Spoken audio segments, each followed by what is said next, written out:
आदाब। मुंसिफ टीवी में आपका इस्तकबाल है। उत्तर भारत की खबरों के साथ मैं मोनी अनवर। देखेंगे तमाम बड़ी खबरें। आगाज हेडलाइंस के साथ।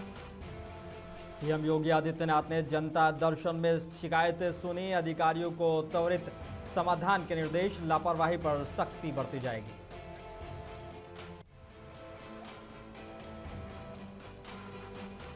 अखिलेश यादव ने किडनी कांड पर सरकार को घेरा। बोले सत्ता पक्ष शामिल, 2027 में पीडीए सरकार बनेगी।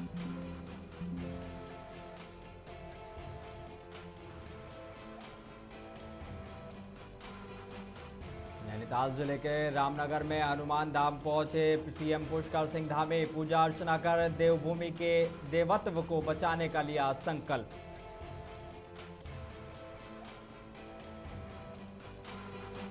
अयोध्या में स्मार्ट मीटर और प्रीपेड कनेक्शन पर कांग्रेस का विरोध। बोली बिना सहमति कनेक्शन आंदोलन की चेतावनी।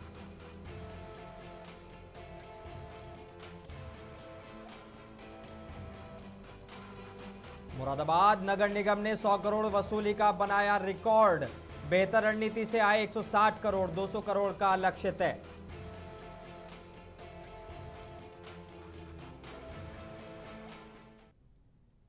आगाज करेंगे कुछ अहम और बड़ी खबरों के साथ। गोरखपुर से बड़ी खबर। मुख्यमंत्री योगी आदित्यनाथ ने गोरखनाथ मंदिर में जनता दर्शन के दौरान लोगों की समस्याएं सुनी हैं। इस दौरान बड़ी संख्या में फरियादी पहुंचे और अपनी शिकायतें रखी हैं। सीएम योगी आदित्यनाथ ने अधिकारियों को निर्देश दिए कि हर समस्या का त्वरित और प्रभावी समाधान किया जाए। उन्होंने कहा कि आम जनता की समस्याओं का निस्तारण सरकार की पहली प्राथमिकता है और किसी भी स्तर पर लापरवाही बर्दाश्त नहीं की जाएगी।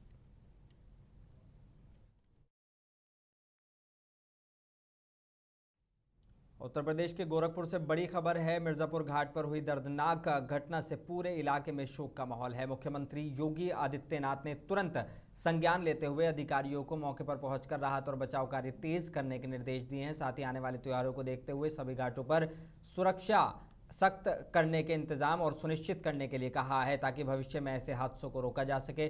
गोरखपुर कुशीनगर से ये भी बड़ी खबर सामने आई और कुशीनगर में भी सड़क दुर्घटना पर मुख्यमंत्री योगी आदित्यनाथ ने त्वरित संज्ञान लिया है। उन्होंने अधिकारियों को मौके पर पहुंचकर राहत और बचाव कार्य तेज करने के निर्देश दिए हैं। साथ ही आने वाले त्योहारों को देखते हुए सभी घाटों पर भी सख्त सुरक्षा इंतजाम सुनिश्चित करने के निर्देश दिए हैं। लखनऊ से बड़ी खबर है। यूपी चुनाव 2027 को लेकर सियासत गरमाती जा रही है। सपा प्रमुख अखिलेश यादव ने कानपुर किडनी कांड को लेकर बीजेपी पर निशाना साधते हुए कहा कि इस मामले में सत्ताधारी दल के लोग शामिल हैं। उन्होंने डिप्टी सीएम पर भी तंज कसते हुए स्वास्थ्य व्यवस्था पर सवाल उठाए। साथ ही दादरी रैली के बाद बढ़े जन समर्थन का दावा करते हुए अखिलेश यादव ने कहा कि आने वाले समय में पीडीए की सरकार बनाकर सामाजिक न्याय स्थापित किया जाएगा। दादरी की रैली के बाद सरकार के लोगों की भाषा बदल गई है। दादरी में जो जन समर्थन मिला उससे भारतीय जनता पार्टी के होश उड़ गए हैं। इसीलिए सरकार को याद आने लगी बहुत ऊंची ऊंची बिल्डिंग और जेपीएनआईसी की बात करते करते रिवर फ्रंट पे भी बात होने लगी और रिवर फ्रंट के बाद सरकार ये भूल गई कि मेट्रो किसने शुरू की थी। अपने भाषणों में बीजेपी के लोग कहने लगे कि मेट्रो भी उन्हीं ने चलवाई है। तो जनता पूछ रही है, ये बात असल में कह रहे हैं कि असर से कह रहे हैं। सपा प्रमुख अखिलेश यादव ने कहा है कि देवरिया और गोरखपुर के बीच गलत गतिविधियां चल रही हैं। बीजेपी सरकार में नकली नोट देश में आ रहे हैं और असली नोट बाहर जा रहे हैं। देवरिया और गोरखपुर में दूरी कितनी है बताओ आप। गोरख धंधा चल रहा हूं अभी, बताइए आप। देवरिया गोरखपुर की दूरी कितनी है। और पहले अगर आपको याद हो, कुशीनगर में भी इसी तरह का मसला आया था जिसमें हाई कोर्ट तक गए थे लोग और अधिकारियों ने मिलकर के समाजवादी पार्टी को बदनाम करने के लिए मुस्लिम लोगों को झूठा आरोप में भेज दिया जेल, उन्हें हाईकोर्ट से राहत मिली। और भविष्य में आप देखना, जिन्होंने इस तरह का काम किया, हमारे कार्यकर्ताओं को फंसाया, वो जेल जाएंगे। लेकिन देवरिया वाला मामला दूसरा है। यहां तो सुनने में आ रहा है कि भारतीय जनता पार्टी की सरकार में नकली नोट तो देश में आ रहे हैं और असली नोट देश से बाहर जा रहे हैं। लखनऊ से बड़ा बयान सामने आया है। कांग्रेस के प्रदेश अध्यक्ष अजय राय ने कहा है कि बाबू जगजीवन राम जयंती समता दिवस के रूप में मनाई जाएगी। इस कार्यक्रम में मीरा कुमार भी शामिल होंगी और उनके विचारों को आगे बढ़ाया जाएगा। तौर से बाबू जगजीवन राम की हम जयंती मनाने जा रहे हैं, जो 5 तारीख उनकी जयंती एक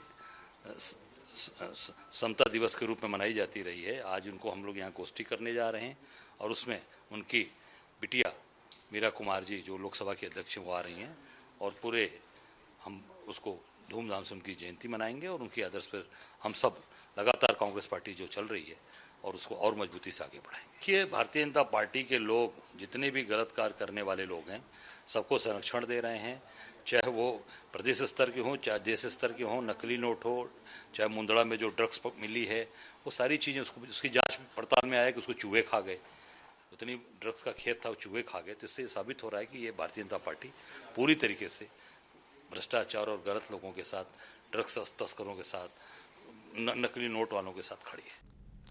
नैनीताल जिले के रामनगर से बड़ी खबर है। मुख्यमंत्री पुष्कर सिंह धामी ने छोई स्थित हनुमान धाम पहुंचकर पूजा अर्चना की और देवभूमि के देवत्व को बनाए रखने का संकल्प लिया। इससे पहले उन्होंने बालाजी मंदिर में भी दर्शन किए। सीएम ने कहा कि यह समय सनातन संस्कृति के स्वर्णिम काल का है और हमारे सांस्कृतिक मूल्यों को सुरक्षित और संरक्षित रखना जरूरी है। इस दौरान उन्होंने भंडारे में श्रद्धालुओं को भोजन भी वितरित किया और आम लोगों से संवाद किया।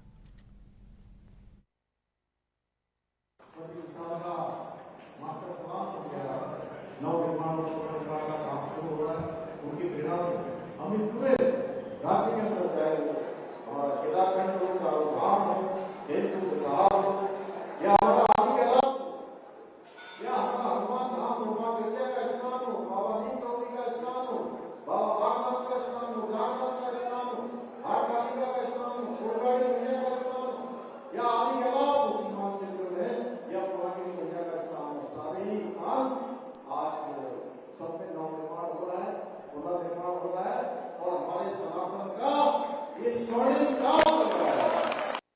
देहरादून से बड़ा बयान सामने आया है। मुख्यमंत्री पुष्कर सिंह धामी ने कहा है कि राज्य को साफ, सुरक्षित और अपराध मुक्त बनाना सरकार की प्रतिबद्धता है। ऑपरेशन प्रहार के तहत अपराधियों पर सख्त कार्रवाई की जा रही है।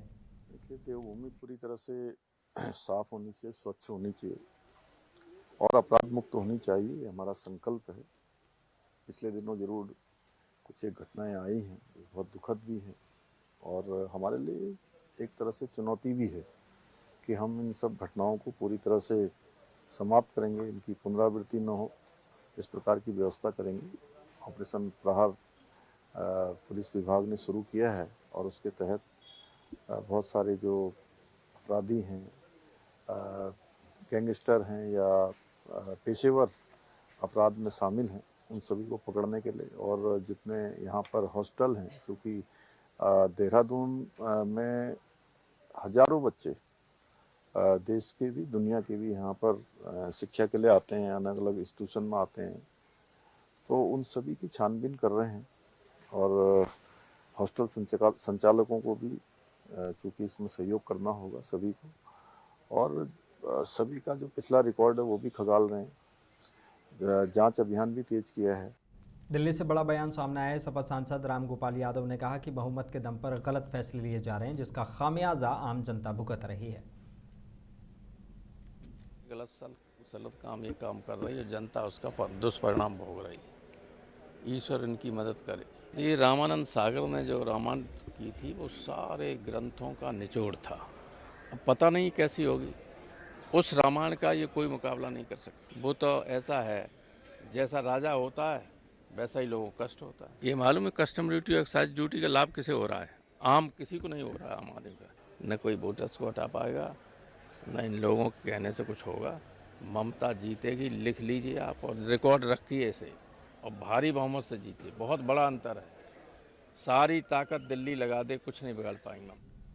अयोध्या से बड़ी खबर सामने आई है। हनुमान जयंती के मौके पर उद्योगपति गौतम अडानी ने श्री राम मंदिर पहुंचकर दर्शन किए हैं। इस दौरान तीर्थ क्षेत्र के पदाधिकारियों ने उनका स्वागत किया और मंदिर निर्माण से जुड़ी जानकारी दी। अडानी ने परिवार के साथ मंदिर की भव्यता का अवलोकन किया और आयोजन की सराहना की।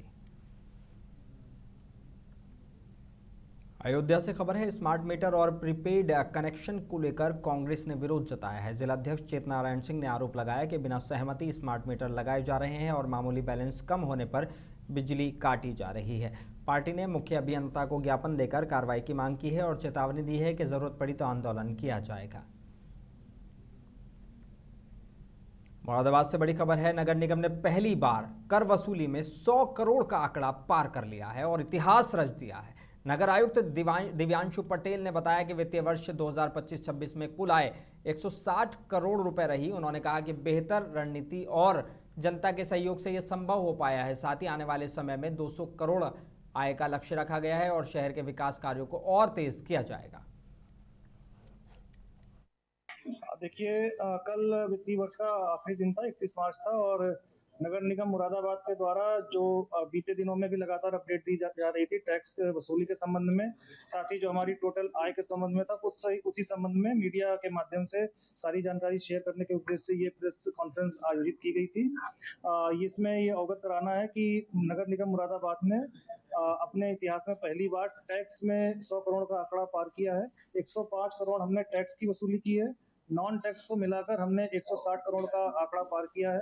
साथ ही जो तमाम ऐसे मत थे जहां पर आय या तो शून्य थी या बहुत ही कम थी, उसमें भी हमने काफी उल्लेखनीय उपलब्धि हासिल की है, जिसके बारे में डिटेल प्रेजेंटेशन दी जा चुकी है। कुल मिलाकर नगर निगम मुरादाबाद आने वाले दिनों में पूरी तरीके से आशान्वित है कि अगले वित्तीय वर्ष में हम 200 करोड़ का आंकड़ा पार करेंगे और टैक्स कंपोनेंट में हम 150 करोड़ का आंकड़ा छूने के लिए पूरी तरीके से प्रयास। हाथरस से बड़ी खबर है, बच्चों से भरी इको वैन अनियंत्रित होकर नहर में पलट गई। हादसे के बाद मौके पर अफरा तफरी मच गई, लेकिन पुलिस और स्थानीय लोगों की मदद से करीब 7 बच्चों को सुरक्षित बाहर निकाल दिया गया। बाद में क्रेन की सहायता से वैन को भी नहर से बाहर निकाल लिया गया। घटना सदर कोतवाली इलाके के नंगला भोजा गाँव के पास की है। सभी बच्चे सुरक्षित बताए जा रहे हैं। बॉम्बे में ये बैन है कि ये कुछ लड़के, ये पोखरी का कार्य होता है जो सालकों में होता है, वहाँ करके आ रहे थे, यानी पता नहीं कौन सी जगह से आ रही थी। तो साइड में दूसरी गाड़ी आने से उसने साइड से ली। तत्काल में जो बाउंड्री थी जो बम्बे की, वो नीचे खसक के बम्बा में पलट गई गाड़ी। उसमें 4-5 लड़के थे और बाहर निकल आए, पर एक लड़का नहीं मिल रहा। एक उम्र लगभग 10 साल की समथिंग में है। अच्छा, हाँ, इनका नाती है, इसलिए हम बम्बा में उतरे। उत्तर प्रदेश के बुलंदशहर से दर्दनाक खबर सामने आई है। अहमदगढ़ के छोटा वास गांव में 4 दिन से लापता 17 वर्षीय किशोर अनमोल का शव कुएं से मिला है। शव मिलने से इलाके में सनसनी फैल गई और पुलिस और फॉरेंसिक टीम ने मौके पर पहुंचकर शव को बाहर निकालकर पोस्टमार्टम के लिए भेजा है। मामले के खुलासे के लिए एसएसपी ने 5 टीमें गठित की हैं। कुछ संदिग्धों से पूछताछ जारी है। देखिए, छोटा बास गांव है जो करवास पुरैनी का ही अपने हिस्सा, अहमदगढ़ थाने का। आज सुबह ये जानकारी मिली कुएं में स्मेल आई तो कि एक डेड बॉडी पड़ी हुई है। उसको निकलवाया गया तो वो अनमोल की निकली, जो हरिराज जी का बेटा है, जिसकी उम्र अभी लगभग 17 साल ही है, 11वीं में पढ़ता है। इनकी मिसिंग जो थी वो 29/30 की रात को हुई थी और घर से कुछ बता के गए थे। अभी तो जानकारी मिली है कि एक कॉल पर घर से निकल के गए थे और उसके बाद ही वापस नहीं आए थे। तो तहरीर आई थी, उस पर एक अभियोग पंजीकृत किया गया है। लेकिन आज डेड बॉडी को निकलवाया गया है, तो काफ़ी डिकम्पोज भी हो गई है और पोस्टमार्टम के लिए भेजा गया है। हम पोस्टमार्टम रिपोर्ट का भी हम थोड़ा वेट करेंगे, देखते हैं कि उसमें क्या आता है। और जो सस्पेक्ट लोग हैं, कुछ हमने जो इस बीच में काम हुआ है उसके आधार पर कुछ संदिग्ध लोग हैं, उनसे भी पूछताछ की जा रही है। झांसी से बड़ी खबर है, मवरानीपुर तहसील के धमना पायक गाँव में बन रही सड़क पर भ्रष्टाचार के आरोप लगे हैं। ग्राम प्रधान ने घटिया निर्माण सामग्री और अधूरा काम होने का आरोप लगाते हुए निष्पक्ष जांच की मांग की है। ग्रामीणों को आवागमन में परेशानी हो रही है। वहीं उपजिलाधिकारी श्वेता साहू ने कहा कि पूरे मामले की जांच कराकर उचित कार्रवाई की जाएगी। हमारी ये शिकायत है कि लोक निर्माण विभाग झांसी के द्वारा धमना ग्राम पंचायत धमना पायक से ग्राम पंचायत धवाका के मध्य एक सड़क का नवीनीकरण किया जा रहा है, जिस नवीनीकरण में मानक के अनुरूप कार्य नहीं किया जा रहा। इस संबंध में जब मैंने लोक निर्माण विभाग के अधिकारियों उच्च अधिकारियों को दूरभाष पर अवगत कराया तो पहले तो 2 दिन तक या 3 दिन तक मुझे आश्वासन देते रहे कि नहीं हम निर्माण सही कराएंगे। 1-2 जगह कनेक्टिविटी रोड की छोड़ दी है जिससे हमारा आवागमन रुका हुआ है उस रोड पे। तो उस संबंध में भी मैंने उनको अवगत कराया तो पहले तो 2 दिन तक एई साहब एक्सचेंज साहब बोलते हैं नहीं हम कनेक्टिविटी जोड़ के ही जाएंगे। जब रोड डाल के गए और उसकी जो गुणवत्ता अति खराब गुणवत्ता बना के गए, जब मैंने उनसे दूरभाष पे बोला कि इसकी आपने गुणवत्ता भी खराब बनाई है और इसको क्या नाम है इसकी कनेक्टिविटी क्यों नहीं जोड़ी है रोड की कि हम लोग वहां से रोड से कनेक्टिविटी हो जाएं, तो बोले नहीं अब वो मैं नहीं करूंगा, जहां शिकायत करनी है आप कर दो। मान लो अवध भाषा पे उतर आए वो दूरभाष की पे।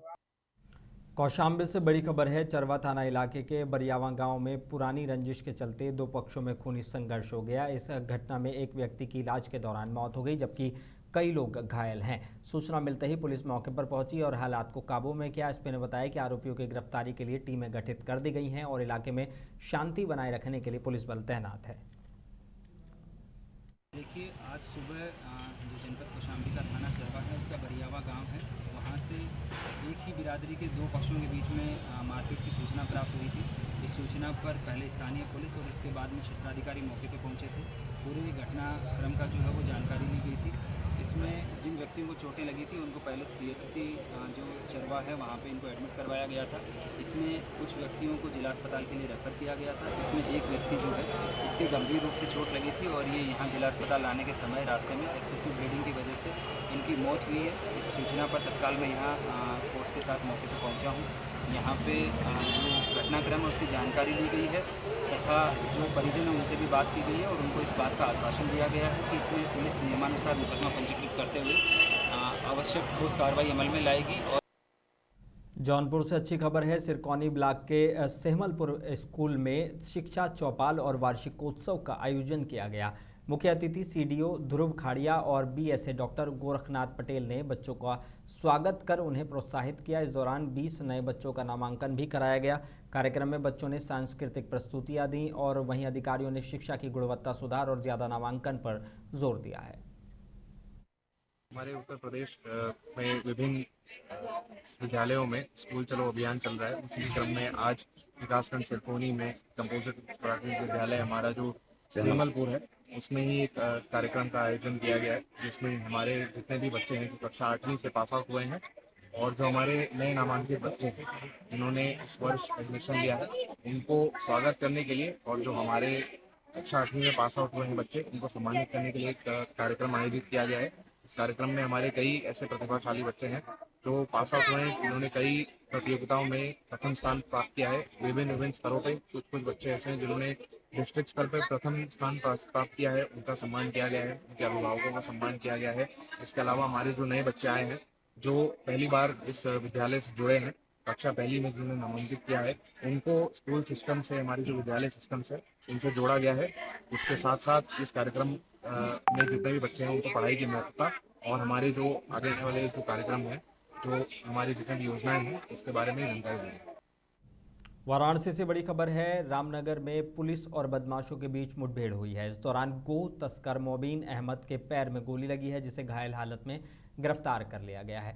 आरोपी पर कई मुकदमे दर्ज बताए जा रहे हैं। पुलिस ने मौके से 34 गोवंशीय पशु भी बरामद किए हैं। ACP के मुताबिक पूरे मामले में आगे की कार्रवाई जारी है। यहाँ पे पुलिस और उस बदमाश की मुठभेड़ हुई, जिसमें उसके दाहिने पैर में गोली लगी है। इसके पश्चात उसको प्राथमिक उपचार के लिए अस्पताल भिजवा दिया गया। जिस व्यक्ति के पैर में गोली लगी उसका नाम मोबीन अहमद है।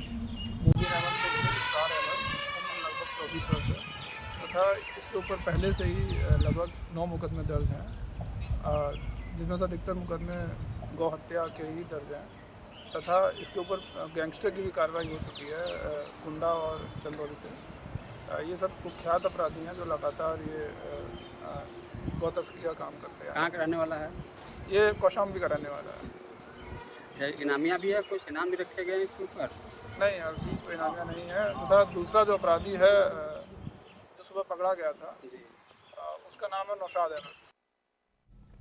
उत्तर प्रदेश के वाराणसी से बड़ी खबर है। काशी हिंदू विश्वविद्यालय में छात्र की पिटाई का मामला सामने आया है। आरोपी की जाति पूछकर मारपीट की गई है। पुलिस ने शिकायत के आधार पर आरोपी हिमांशु यादव को गिरफ्तार कर लिया गया है। एसीपी के मुताबिक मामले में मुकदमा दर्ज कर जांच की जा रही है और आगे की कार्रवाई जारी है। कल प्रोक्योरियल बोर्ड के माध्यम से एक एप्लीकेशन प्राप्त हुआ थाना लंका पर, जिसमें ये आरोप लगाया गया था वादी द्वारा कि जो विपक्षी है उसके द्वारा गाली गलौज की गई, तू तड़ा किया गया और मारपीट की गई उनके साथ। इस पे तत्काल थाना लंका पर कल 157/26 सुसंगत धाराओं में अभियोग पंजीकृत कर लिया गया है और आरोपी को गिरफ्तार भी कर लिया गया है। अग्रिम विधिक कार्रवाई सुनिश्चित की जा रही है। अमरोहा से सनसनीखेज खबर सामने आई है। मंडी धनौरा इलाके के कलाली रोड पर आम के बाग में 20 साल के युवक का शव पेड़ से लटका मिला है। मृतक की पहचान नमन गिरी के तौर पर हुई है। घटना से इलाके में हड़कंप मच गया है। सूचना मिलते ही पुलिस मौके पर पहुंची और शव को पोस्टमार्टम के लिए भेज दिया है। पुलिस सभी पहलुओं से मामले की जांच कर रही है। उत्तर प्रदेश के बरेली से बड़ी खबर है। फतेहगंज पश्चिमी इलाके में नेशनल हाईवे पर प्रतिबंधित थाई मांगूर मछली से भरा ट्रक पकड़ा गया है। मत्स्य विभाग की टीम और पुलिस की संयुक्त कार्रवाई में करीब 20 से 25 कुंतल मछली बरामद की गई है, जिसकी कीमत लगभग 15 लाख रुपए बताई जा रही है। ट्रक चालक मौके से फरार हो गया है। अधिकारियों ने सैंपल जांच के लिए लखनऊ भेजा है। रिपोर्ट आने के बाद आगे की कार्रवाई की जाएगी।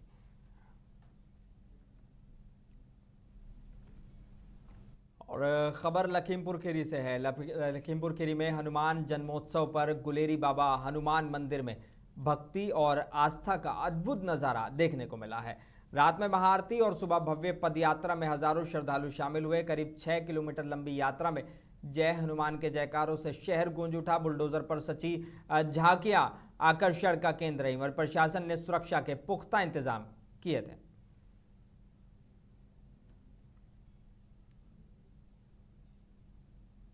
और आखिर में एक बार फिर नजर डालेंगे हेडलाइंस पर।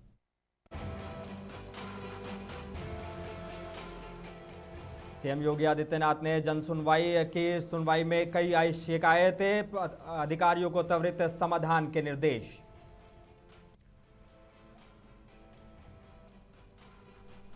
अखिलेश यादव ने किडनी कांड पर सरकार को घेरा। बोले सत्ता पक्ष शामिल 2027 में पीडीएस सरकार बनने का दावा।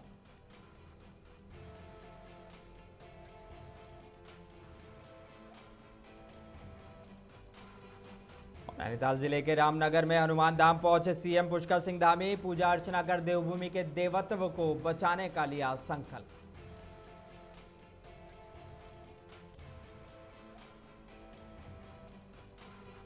स्मार्ट मीटर और प्रीपेड कनेक्शन पर कांग्रेस का विरोध। बोली बिना सहमति कनेक्शन कराए जा रहे हैं, आंदोलन की चेतावनी।